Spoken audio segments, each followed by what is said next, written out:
Welcome to a deep dive into the Book of Esther. Okay. A story filled with royal intrigue, Yeah. hidden identities, and a plot so wild. Oh, wow. It's celebrated to this day. Okay. We'll be using excerpts from the book itself to Sure. give you an insider's view of this fascinating ancient world. Yeah. So buckle up and get ready to unpack this historical thriller with a hidden layer of, well, something bigger at play. It really is a captivating story. Yeah. Especially if you're interested in underdog tales of courage and quick thinking. Right. How seemingly small actions can have huge consequences. Oh, yeah. Or exploring themes of identity, Yeah. power, and divine providence without ever directly mentioning God. Exactly. Yeah. It's like the author found a way to weave those themes into a story that feels both ancient and incredibly relevant to the world we live in today. Oh, totally. And speaking of ancient, Yeah. we start our journey in the opulent court of King Ahasuerus, Okay. or Xerxes, as he's known in the history books, Mm-hmm. who throws a feast that would make even the most extravagant events of today look modest. Wow. Imagine 180 days of non-stop partying. 180 days. Yeah. Trying to grasp the sheer logistics of that is mind-boggling. I know. The amount of food, the variety of entertainment, Oh my gosh. the endless supply of wine. Yeah. It makes you wonder, Yeah. what was the purpose of such an extravagant display? Some historians believe this feast was more than just a party. Okay. It was a strategic power move by Xerxes. Right. He was preparing for a major invasion of Greece at the time. Yeah. And this lavish display could have been a way to intimidate his rivals. Intimidate, Yeah. projecting an image of strength and abundance. Exactly. That makes sense. Of course, some accounts suggest it was actually an extended wedding celebration. Oh, wow. But even then, it speaks volumes about the importance of displaying power and prestige in this ancient world. Okay, interesting. Okay, but let's be honest. 180 days of partying, That's a long time. I think most of us would hit our limit long before the king did. I think we all would. Yeah. But this is just the beginning of our story. Oh. Things take a fascinating turn when Queen Vashti enters the scene. Okay. On the 7th day of the final week of feasting, Wow. Ahasuerus, perhaps feeling a bit too merry, Yeah. commands Vashti to appear before his guests wearing her royal crown. Okay. Essentially, he wants to show off her beauty. Which, as you pointed out earlier, was tied to the king's own power and prestige. That's right.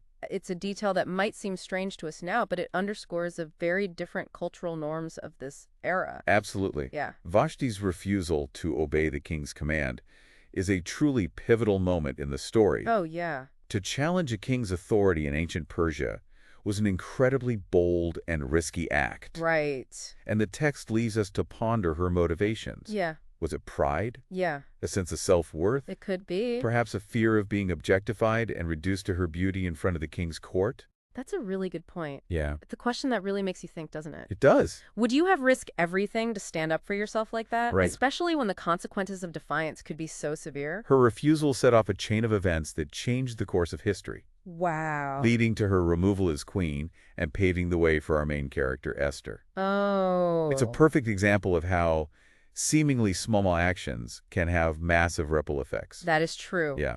And that brings us to Esther, Okay. a young Jewish woman living in Persia who is suddenly thrust into the spotlight. Right. With Vashti out of the picture, the king decides to hold a kingdom-wide beauty pageant to find a new queen. Oh, wow. And Esther finds herself swept up in the process. Interesting. But here's where things get really interesting. Okay.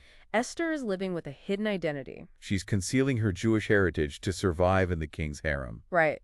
Imagine the weight of that secret, the constant fear of exposure, Oh, gosh. and the internal conflict she must have felt navigating this world where her true identity had to remain hidden. It's a situation that unfortunately still resonates with people today. It does. The complexities of assimilation. Yeah. The choice between staying true to your identity and conforming to the dominant culture for safety and opportunity. Exactly. Yeah. Esther's story invites us to consider those timeless questions about identity and the difficult choices people make to navigate complex power structures. Absolutely. So Esther plays the game. Okay. She keeps her head down, follows the rules, and ultimately charms her way into becoming the new queen. Wow. But this is just the beginning. Oh, wow. Lurching in the background is Mordecai. Okay. Esther's cousin and guardian, who has his own secrets and a crucial role to play in the drama that's about to unfold. All right, so how does he get involved? Well, it all starts with a seemingly insignificant event. Okay. Mordecai, who spends his days at the palace gates, Right. overhears a plot to assassinate the Oh, king. no.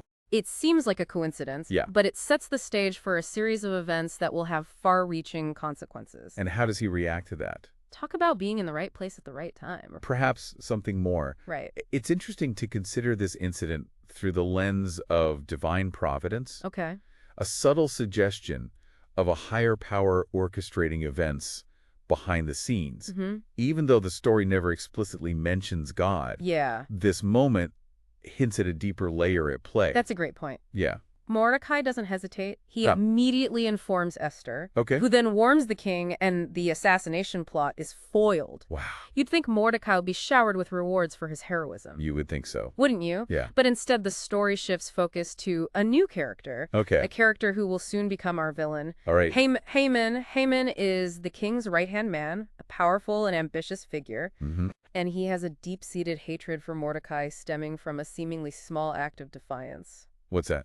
Mordecai refuses to bow down to him. Oh. Yeah, it seems like such a small thing, refusing to bow, but in the context of this story, it's a powerful act of resistance. Exactly. It would be easy to dismiss it as a personal grudge, but to fully understand the significance of Mordecai's refusal, we need to delve into the historical and cultural context. Okay. You see, Haman is likely a descendant of the Amalekites, Mm-hmm. a people who had been enemies of the Jewish people for generations. So Mordecai's refusal wasn't just about him as an individual, it was about standing up against a historical enemy of his people. Precisely, it was a subtle but profound act of defiance rooted in centuries of conflict and oppression.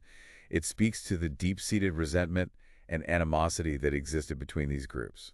And Haman, fueled by his wounded pride, doesn't just want to punish Mordecai, he wants to exterminate the entire Jewish population of Persia.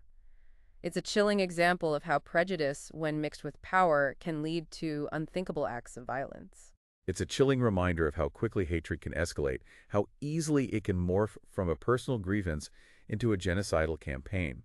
Haman's rage blinds him to reason and compassion. And it's terrifying how easily he manipulates the king into granting him the authority to carry out his plan. He uses the king's signet ring to make his deadly decree official. That signet ring held immense power in ancient Persia. A decree sealed with the king's ring was considered absolute and irreversible. There was no appeal, no turning back. Haman, with his cunning and ruthlessness, exploited this system for his own twisted purposes. So Esther finds herself in an impossible situation. She knows about Haman's plot, but she's also aware that approaching the king uninvited could mean a death sentence. And remember, she's still concealing her Jewish identity. Coming forward wouldn't just put her own life at risk, it would expose her entire community to danger. Mordecai, recognizing the gravity of the situation, sends her that now famous message, "Perhaps you were made queen for such a time as this." It's a powerful call to action, urging her to step out of the shadows and use her position to save her people. It's a moment of profound moral reckoning. He's essentially saying, Esther, you have a choice. Remain silent and risk the annihilation of your people, or take a stand, embrace your true identity, and fight for their survival. And Esther, after much contemplation and prayer, decides to act. She calls for a 3-day fast for herself, her attendants, and all the Jews in the city, a period of spiritual preparation for the difficult task ahead. Again, we see that subtle hint of divine intervention, the suggestion that Esther is seeking guidance and strength from a higher power. And then, with incredible courage, she approaches the king. Thankfully, he extends his scepter, sparing her life, and invites him and Haman to not just 1 but 2 banquets. It's a brilliant strategic move. She understands that a direct confrontation could backfire. Instead, she chooses a more subtle approach, a delicate dance of power and persuasion. While Esther is carefully laying her plans, Haman is completely oblivious, consumed by his own arrogance and self-importance.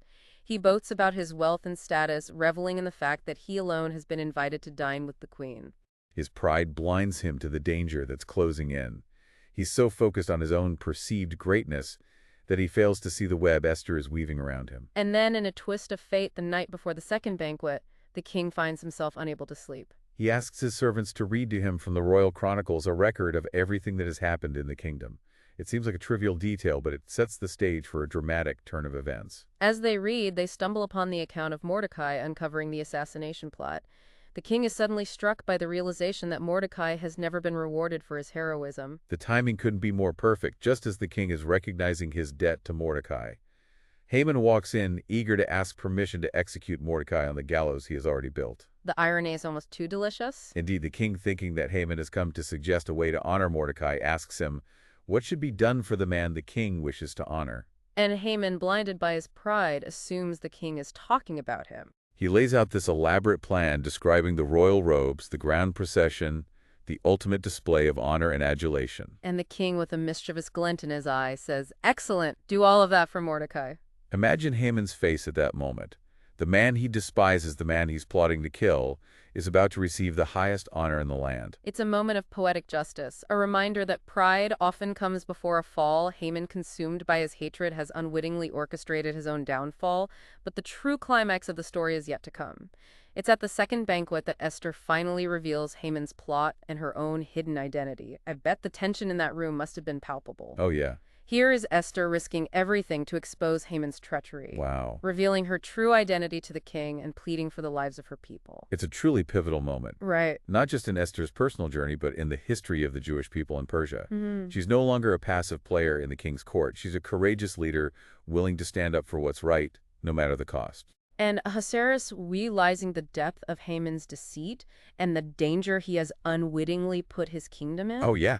is enraged. Yeah. He orders Haman's immediate execution. Wow. And the irony is thick, isn't it? It is. Haman is hanged on the very gallows he had built for Mordecai. Oh, wow. Talk about poetic justice. It's a powerful image of justice being served. Right. A reminder that those who seek to harm others often find themselves caught in their own traps. Mm-hmm. Haman's pride and hatred ultimately lead to his own destruction. Exactly. But even with Haman gone, Esther's work isn't finished. Right. That decree to exterminate the Jews, sealed with the king's ring, Yeah. is still in effect. Uh-oh. And as we discussed earlier in ancient Persia, a decree sealed with the king's ring was considered absolute irreversible. That's right. So how do you undo the undoable? Well, this is where the story takes a fascinating turn. Okay. Instead of trying to retract the original decree, which was impossible, Ahasuerus issues a new decree Okay. empowering the Jews to defend themselves. It's like a legal loophole, ancient Persia style. Exactly. The new decree grants the Jews the right to arm themselves, Wow. to protect their families and communities, to fight back against those who would seek to harm them. Okay. It levels the playing field and gives them a chance to survive. So the tables are turned. On the day that was supposed to be their doom, the Jews, empowered and prepared, Right. rise up and defeat their enemies throughout the kingdom. It's a decisive victory. It is. A testament to their courage, resilience, and unity in the face of overwhelming odds. Yeah. They not only survive, but they thrive.